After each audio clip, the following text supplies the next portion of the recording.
പടച്ചവനെ, ഞങ്ങളിൽ പലരും പല പല രോഗങ്ങൾ കൊണ്ട് പ്രയാസപ്പെടുന്നവരാണ് റബ്ബേ. രോഗം തരുന്നത് നീയാണല്ലോ അല്ലാ. നിനക്ക് മാറ്റാൻ ഒരു മരുന്നും വേണ്ടല്ലോ അല്ലാ. ശിഫ നൽകു റബ്ബേ, ആഫിയത്ത് നൽകു റബ്ബേ. ക്യാൻസർ തരല്ലേ അല്ലാ, ട്യൂമർ നൽകല്ലേ അല്ലാ, കിഡ്നി തകർക്കല്ലേ അല്ലാ, ശരീരം തളർത്തല്ലേ അല്ലാ, ബ്ലോക്ക് തരല്ലേ അല്ലാ. കിടന്ന കിടപ്പിൽ കിടന്നു മലമൂത്ര വിസർജനം നടത്തേണ്ട അവസ്ഥ വരുത്തല്ലേ റഹ്മാനെ. ഈ ദുനിയാവിലിട്ട് നരകിപ്പിക്കല്ലേ പടച്ചവനെ. മറ്റുള്ളവർക്ക് ഭാരമാകുന്ന ജീവിതം നൽകല്ലേ റഹ്മാനെ. അല്ലാഹുവേ, നോക്കി നോക്കി മടുത്തു, മരിച്ചാ മതിയെന്നു കൂടെ കടന്ന ഭാര്യമാരാഗ്രഹിക്കല്ലേ അല്ലാ.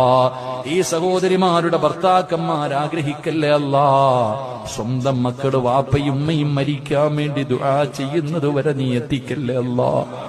അല്ലാഹുവേ, ഞങ്ങളുടെ മക്കളെ നീ ദുനിയാവിലും ആഖിറത്തിലും ഉപകരിക്കുന്ന മക്കളാക്കണേ അല്ലാ. ഞങ്ങളെ